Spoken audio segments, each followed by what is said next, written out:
by the end of this video, I came up with a somewhat of a story concept, completely from scratch. I came up with some meaningful themes. You'll also see the sort of thought processes that I went through to actually think about these themes and what makes them meaningful. Also, thinking about the contrast that life can give you, the good and the bad, the beautiful and the ugly. So if you like the sound of that, then watch this.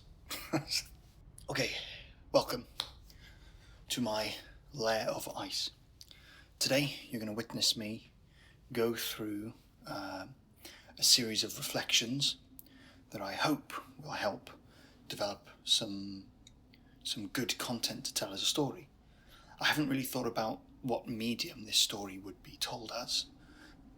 Let's say audio drama, because I really like audio dramas, but it's like the medium that you tell a story is almost completely separate to the content of the content that you're going to be telling as a story. You know, whether it's fictional or based on memories. You know, but in this case, I'm going to be coming up with fictional stuff. And this is the problem when you're telling a story. Let's just say in conversation about things that happened,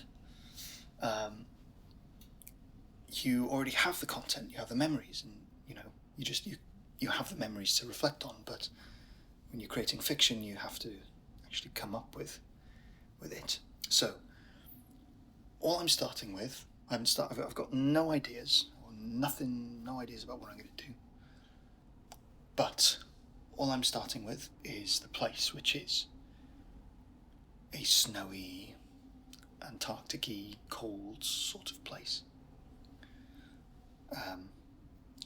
Now, I'm going to write until my coffee has been drunk, and I'm a slow drinker. So we'll see how this goes. And I just want you to be able to witness the thought process of someone reflecting on content that they might end up telling as a story. Not just any old content. I don't like to approach the reflection of content to be told as a story in a way with the intention of just being a roller coaster ride, entertainment, fun. I always like to think about how the story is going to be meaningful. It's going to make something make sense, or it's at least going to be what I have to show about my reflection, the sorts of themes that you can reflect on in life. And so the thought process that I go through not only help me tie all of the events together chronologically, but also help me think about how it's meaningful. Now, whether I'll achieve that in this video, we'll see. Okay, first sip. Okay, a lot of you requested that feature where you can see what I'm typing on screen, which is what I'm going to do. So any notes, I might just jot down. So I'm going to start with the place. I don't really have a scenario yet. You know, I don't really know what's going on. So I'm just going to start with the place. And the place is, I can think about, well, I can either think about the actual scenario, like, oh, there's an alien, or there's a mystery, or there's a murder, or, you know, why are they there? I mean, there's loads of things to start with. But in this case, I'm just going to start with thinking about the types of places that can exist in the world. There's dangerous types of places. There's scary types of places. There are confusing types of places. There's nostalgic types of places. I mean, there's lots of things. And obviously you can categorize what you know about a place based on the sorts of things that can happen in the place and the sorts of events and experiences that can come from the place. So if you're obviously doing if you're obviously reflecting about a place that's dangerous, it's a dangerous type of place, then well, the following questions are going to be, why is it dangerous? So,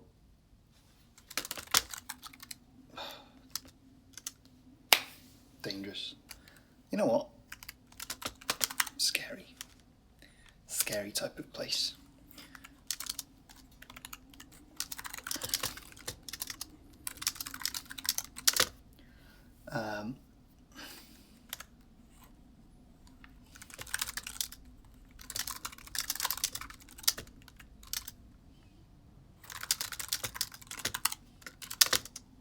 So, what I'm going to go through this line of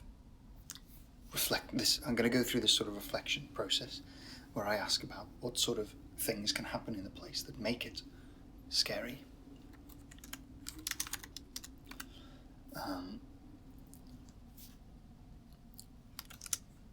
I really like the idea that at night, I still don't know what's going on, by the way, what they're doing.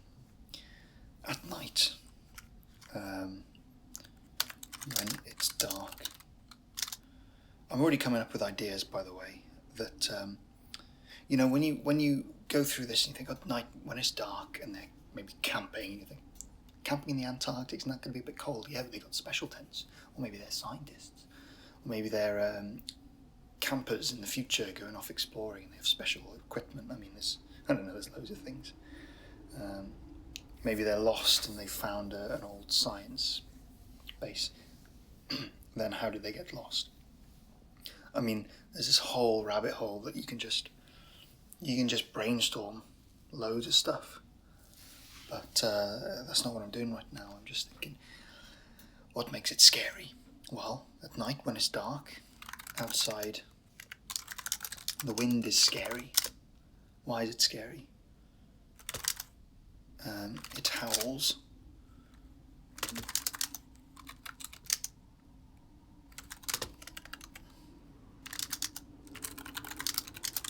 But it doesn't howl like normal wind. It's like a sound beyond the wind or within the wind that's scary. And the thing about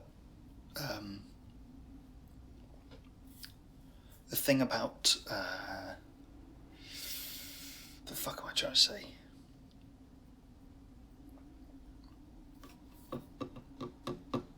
The thing about the scary things is that often it's unknown, so there's obviously a mystery here, and that can open up some other questions. Now, by the way,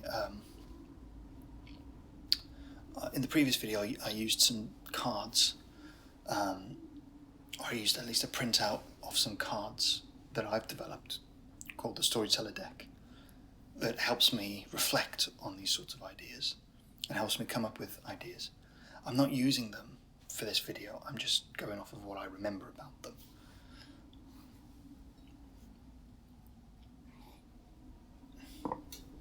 But what I really want to think about...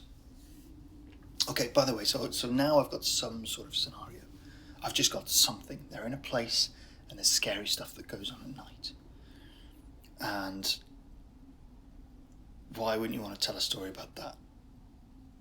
That sounds cool.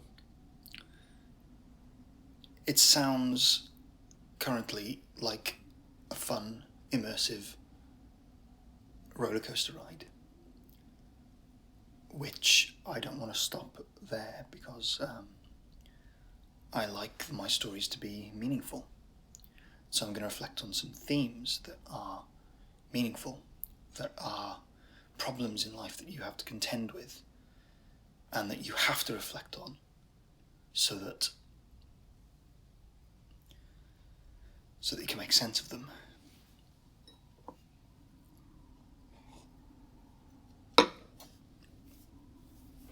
So the question is, what are some problems that people can contend with in life?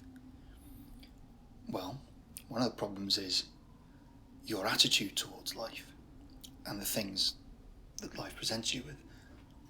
So, is your attitude that of despair and hopelessness? Or is it resentment? Or is it optimism? So I can think about what their attitude towards the situation is, and maybe they're all really fucking resentful over it. Or maybe they're really hopeless. Or maybe it can go from hope to resentment. Now, by the way,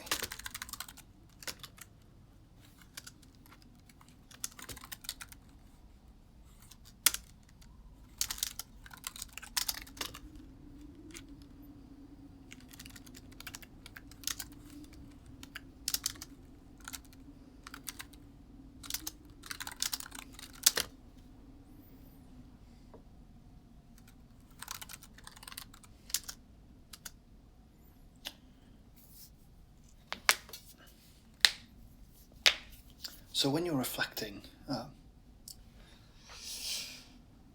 am I trying to say?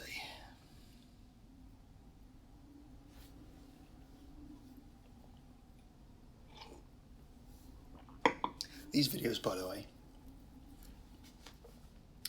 I've not done live plot with me videos or anything, apart from maybe 2 in the past, and the one before. So they might be a little messy to start with, and a little bit of procrastination, but I hope that as I go along, I become way more efficient in it, and, I've got all sorts of plans. I want to sit and be in lots of different places to set the scene, and I want to plot entire stories, like from start to end. When I say plot, I mean I want to imagine all of the sorts of content that I'd like to tell for a particular type of story, and then think about how I will tell it in the medium that I'll tell it in, as well as the styles that I'd like to use. And I'd like to do that for films, audio dramas. I'd like to plot out entire stories, series. I'd like to do fun things like the next series of Doctor Who, in a hypothetical way. And I really know Doctor Who inside out. Anyway, let's crack on with this without procrastinating.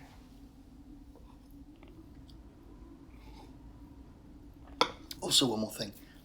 In future videos, I'll have planned out a few things, so I'll already have a situation, and I'll already have some characters and some things to think about, so that we can just get moving, and I'll have planned out the questions that I want to ask myself. But yes, let's just do it. Okay.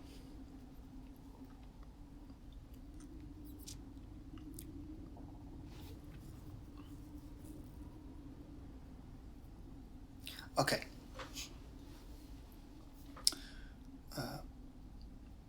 Here's the quality of life.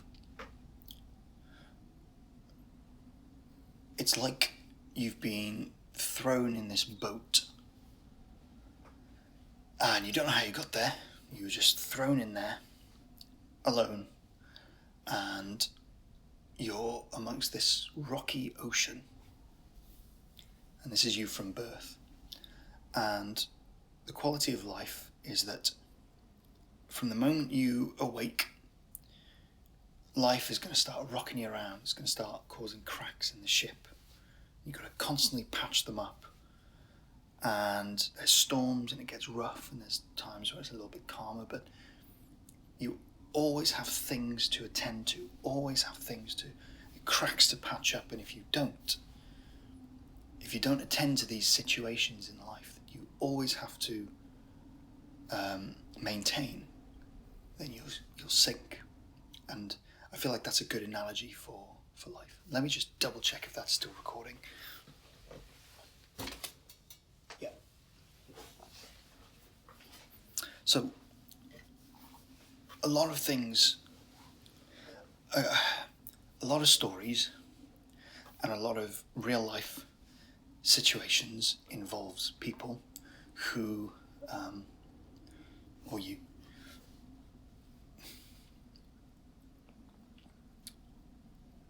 who have to attend to lots of things in their life, which can become very stressful and sometimes unmanageable.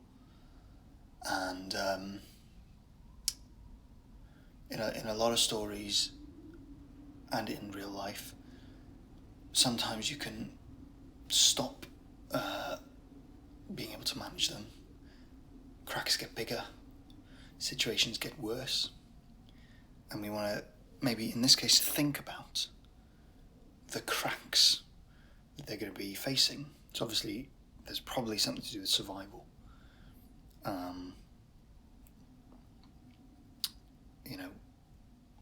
All of this. So let's just think of all the situations they need to attend to.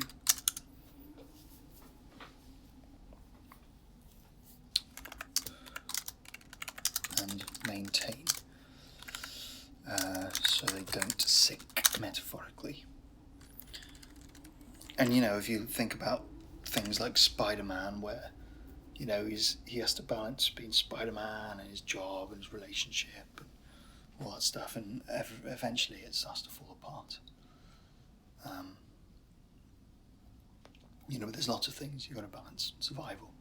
Maybe their tent starts to fall apart. Maybe someone goes missing. Maybe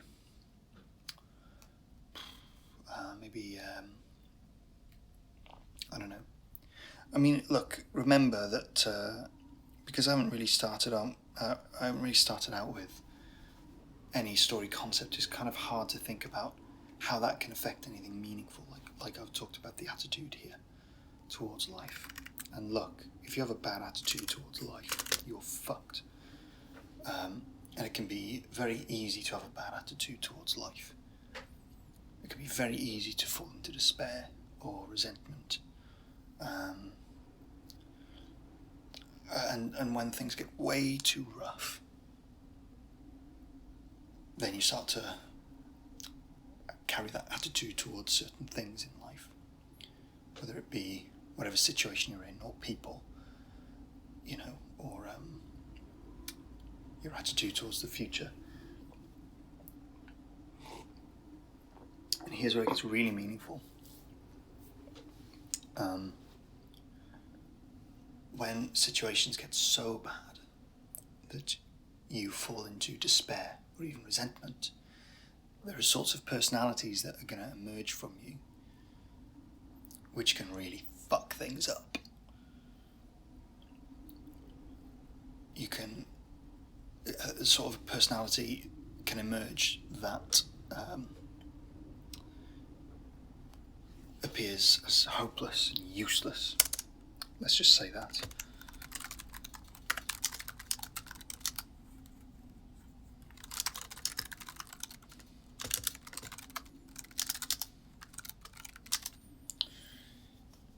Someone who's fallen into despair and in the midst of an awful problem.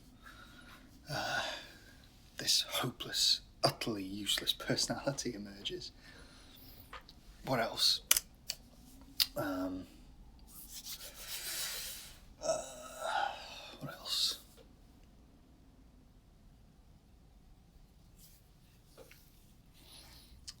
Hopeless, useless personality. Maybe vicious personality.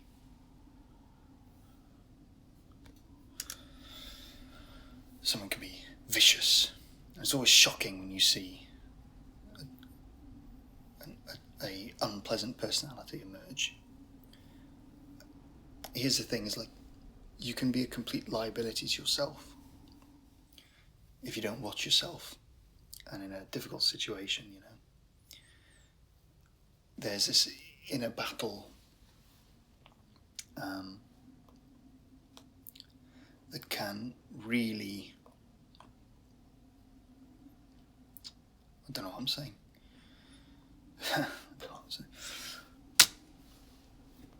Okay, so but one of the meaningful things in life is the fact that you can be a liability to yourself, and you can reflect on, what can actually happen as a result of these awful personalities. I think it's also somewhat tragic if people fight it. You know, if they are really holding off from feeling despair, for example, because of their situation, which I'd have to develop a little bit more. But eventually they give into it. Another situation which let's say, addictive personality.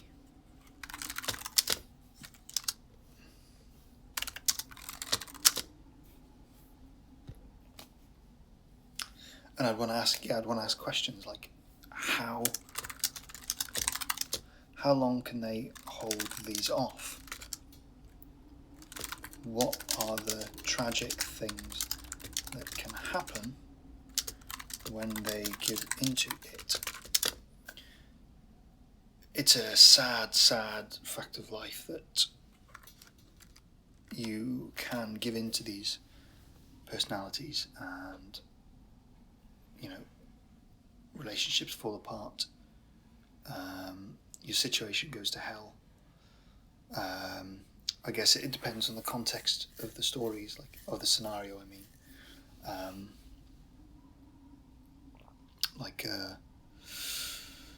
If it's a particularly dangerous scenario, what was the sort of place? Scary. Let's do dangerous too.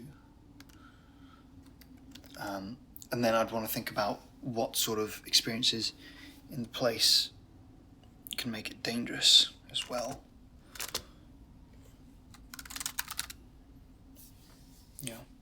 Now, going back to these personalities,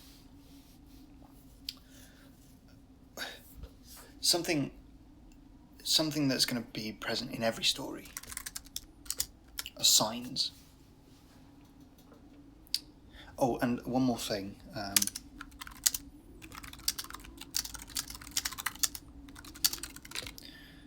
Okay, if any of you are a fan of Marvel, there's this moment in Infinity War when they almost defeat Thanos, the bad guy, and there's what's his name, Quill, Star-Lord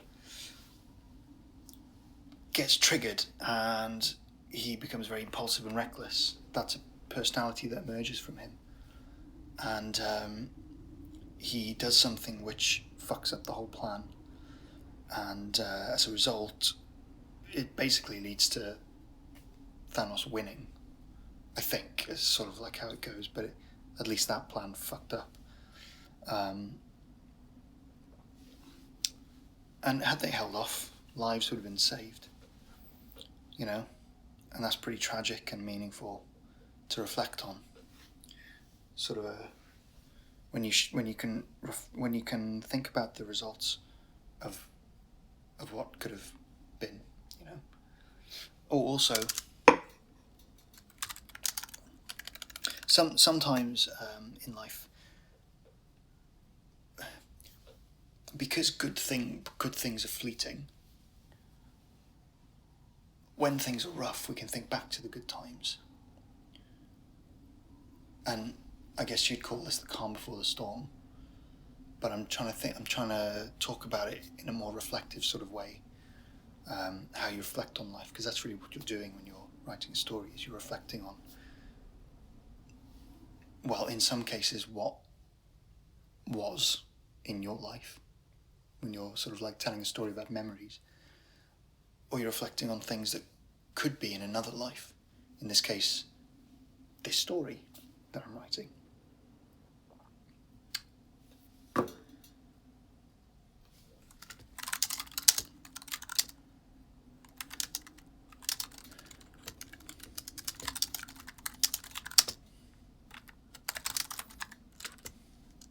So I'd want to think about, in any really bad scenarios, in hindsight, because all this happens in hindsight, when you look back and you think, oh yeah, that was really awful, oh, that was a bad moment when that happened, you can contrast that and you think, when was it good though? There's always a good time. And when you think back to the good times, it's tainted because it ended, obviously. And so you can think about how was it good before it got bad, and why was it good. And you can also think about the beauty before the ugly. You know, in Schindler's List, there was, obviously Schindler's List is about something pretty awful, the Holocaust, and amongst this mass slaughter there was the girl in red, and it was obviously a contrast of the innocence amongst this horror. And so sometimes beauty can contrast ugly, and sometimes beauty can come before the ugly. And so perhaps if there's anything really ugly and awful that happens here, you know, perhaps that there's something beautiful or nice that happened before, right before. It was kind of heartwarming. Okay, I was going to go on to say about signs. So, by the way, I started off here. Now I'm here. About here. So signs. Okay, so we exist in a world where things don't just happen randomly. Things unfold. That means that when anything happens, you can always look back and see, at least in hindsight, see that there might have been signs that it was unfolding. Now, whether anyone picks up on those signs at the time is a different matter. And how subtle or obvious those signs were is also another sort of thing to think about. So I want to think about the really obvious signs that things were unfolding. I don't know what could unfold yet. I mean, I don't really know the situation. You know, I could go really sci-fi and be like, they're actually on another planet, and they never realised. They thought they were lost on Earth in some snowy mountains or something. They found out they were on another planet for some reason. And then, you know, I mean, people love world building. It's so much fun, and you don't need me to sit here and maybe brainstorm about all the different possibilities. But let's just pretend that that's the case for now, and we can find out why that is the case, you know. And that's why the wind sounds weird, and maybe there's something else out there, I don't know. But let's say that we've thought of some awful things. So far we've got some awful events where we, you know, when these people sort of give in to some of these personalities which can really mess things up for themselves. So, let's just think about that. That's quite a significant moment. I guess there's three people because there's three personalities there. And so, what were the signs that someone was, first of all, had an addiction? Because let's talk about addictive personality. Were there obvious signs? Were there subtle signs?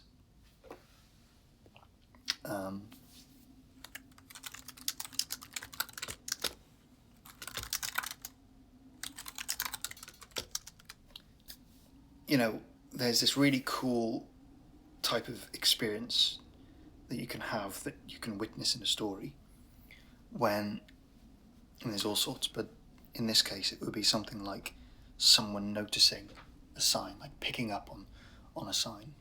And in this case it would be that someone has an addictive personality. So they might do something or say something,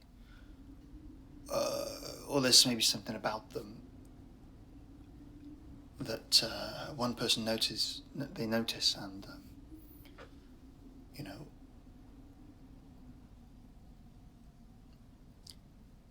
I don't know how subtle it would be or obvious. I mean, there can be a few things.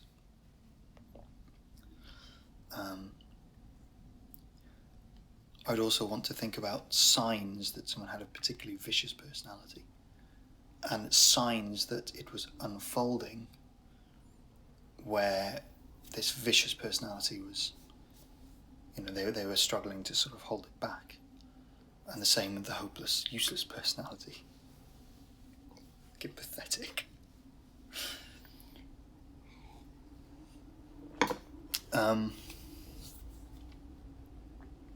I'd also want to think about, okay, I really like the idea of fate. Not just fate, but I really like the idea of, Carl Jung called it synchronicities, didn't he? And do you know what? Fuck off. Look at the time on my iPad when I'm talking about this. Okay, now whatever you believe about it, this is not, I didn't plan this. Look at the date as well. Oh, come on.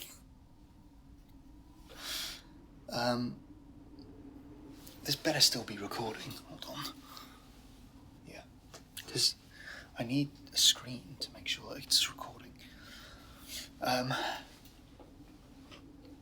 But yeah, I really like this idea. And synchronicities. The reason why Carl Jung spoke about them is because it's completely real. Whether you think, regardless of why it happens, maybe it's just a bit of patternicity and, what's it called? Apophenia, is that what it's called? Patternicity. Just our tendency to be able to spot patterns in random things. Or it's real. I don't know. Regardless of why, it's real. Like, people see things like 11/11. And, birds sort of interact with people. I get a lot of that a lot of the time. And, okay, what I'm trying to say is that sometimes people have the tendency, regardless of whether you think it's objectively happening or not, people can have the tendency to feel like there is something beyond the veil communicating with you. I really love this. I love this in God of War, in the game God of War 4 or 5. It really felt like the world was alive and they were being pushed towards or guided towards something that they should be going towards. And the cool thing is that could be fate, it could be God, it could be angels, spirits from beyond the veil, ghosts, demons manipulating them. That's pretty cool. I like that. Oh, that's cool. Look, okay.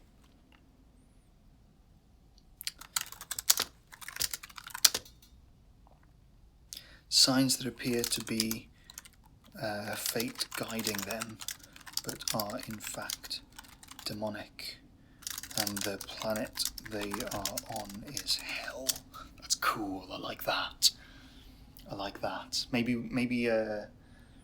Maybe throughout the story we can learn about their backstory and how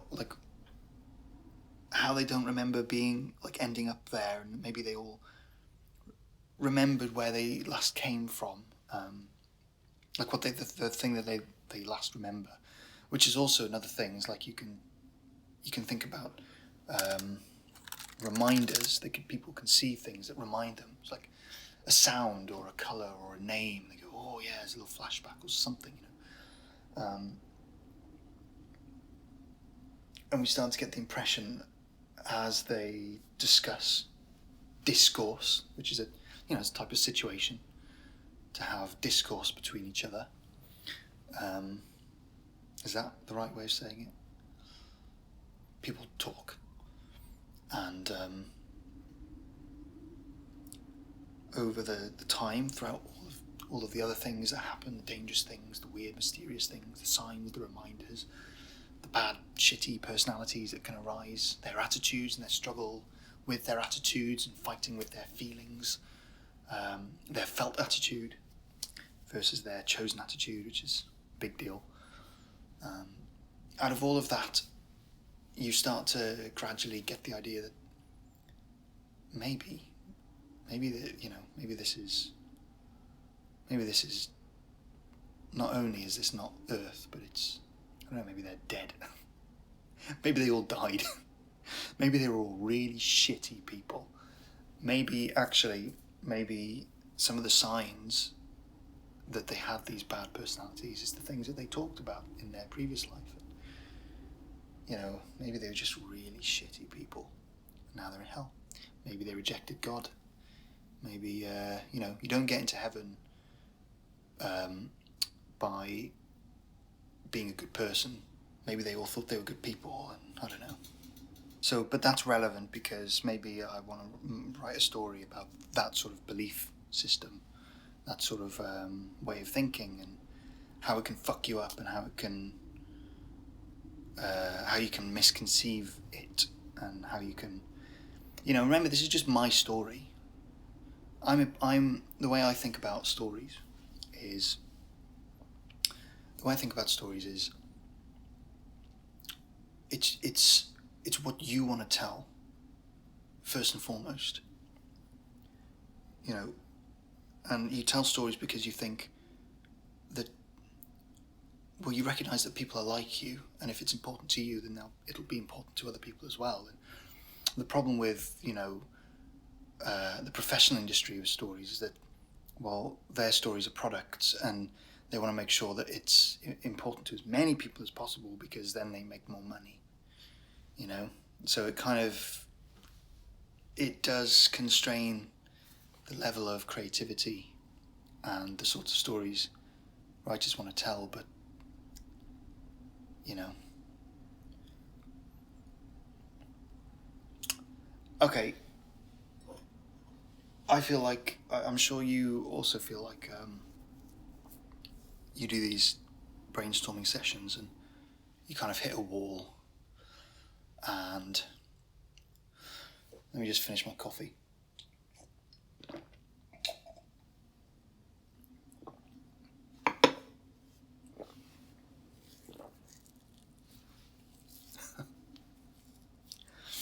I also think it's important. Storytelling is not like any other profession. It's a very human thing. Storytelling, when you're reflecting on your ideas, it's not so that you're not reflecting so that you can tell a story. You're like, what? Yes, you are. No. That's not the real core of it. This is what people get confused about. There's this deeper process that you're going through, which is just reflection about life, whether it's about things in this life or things in another life, things that could happen in another life. And that's kind of what fiction making is. But I think it's a very human thing, and it would be disingenuous of me to claim to be, you know, knowledgeable about story making to some degree and not try and be authentic. And let me tell you a little bit about myself. I'm not a particularly expressive person at the moment nowadays, just who I am. And it would be inauthentic for me to try and be entertaining, because that's not true. I'm more interested in my own thoughts, to be honest, than entertaining others. So hopefully this is, you know, the thought process and the reflection is interesting, and I can just be the person that talks about it, and maybe, you know. Okay, anyway, that's me done. I'm going to keep making more of these videos. If you think they're useful so far, let me know. I am wanting to make sure, I want the stories, what am I trying to say? I want these videos to be, I want these videos to be eventually really, really well planned, so that I'm not rambling as much. And I guess there's benefit in this sort of video where you just watch the thought process happen, and in other videos where you get something that's a bit more planned and organized, where you can see the thought process happen in a little bit more of an organized, methodical way. And the only reason I'm doing these videos now is because otherwise I'm just not going to do them. So they need to refine a little bit. Okay, that's everything. I'm Joe Webb, the Storyteller. I'll see you next time.